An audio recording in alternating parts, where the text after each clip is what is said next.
Hi, it's Darcy. I'm speaking to you from my almost empty condo here in Portland. It's time for me to sort of wrap it up in Portland and go back to Canada, but I wanted to post a video about the pop quiz that's coming up. So we have another pop quiz number 2. Thank you for your participation in pop quiz number 1. But pop quiz number 2 is an entirely different animal.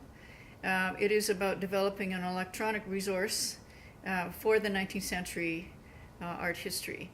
And so it's kind of a group project. Now, in this class, I found there's a really big diversity in the knowledge that people are bringing to the class. Some people are very sophisticated and understand a lot about 19th century art and already have, developed opinions and know a lot of the artistic styles. Others it's completely new. So I would like the sophisticated members of the class to help develop a framework for the people that kind of need that big overview, big picture help.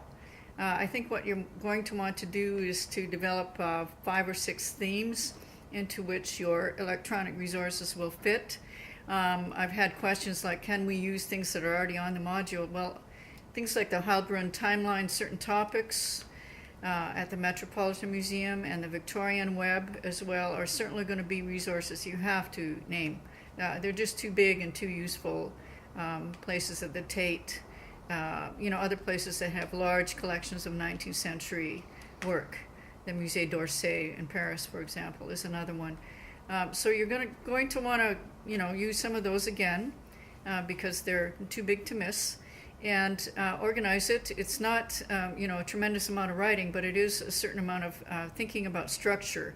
That's mainly a structural question. And the reason why I posed this now, and not at the beginning of the class where it would have been really handy, is because you know more about what you need to know. And also it is going to really help you with your final project. The final project, again, is to acquire about 20 works of art for the Portland Art Museum back in the day. And so as you're developing these resources and this structure, it's going to give you an idea of, okay, what are the major areas that we need to acquire from for the art museum in order to cover the century. And so it's going to give you like a shooting gallery of themes and artists and pictures. Because they don't have to be for sale. You can buy anything that's out there. This is an imaginary project, alas. So do the pop quiz number 2, get a jump on it, get your resources together. I'm going to let you run with it for now.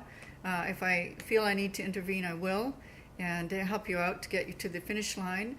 And at the same time, be thinking about your final project. Take a moment to read the assignment again. So that you've got it firmly in mind as you proceed with the pop quiz number 2. Now there is some good news, and it's that the reading is soon coming to a close. There aren't that many more posts. I'm looking at my schedule here, and the last post is on symbolism and Cézanne, and we will finish the reading. The textbook will be through with 2 weeks before the final project is due. And so there will be one more review question in the posts, and then we're free and clear to gallop to the finish line. So that's the report right now. Soon off to Canada again, where my Wi-Fi hasn't been set up yet. But I will be back in Portland on the 23rd of May. If anybody needs to see me, give me a shout. Thanks so much.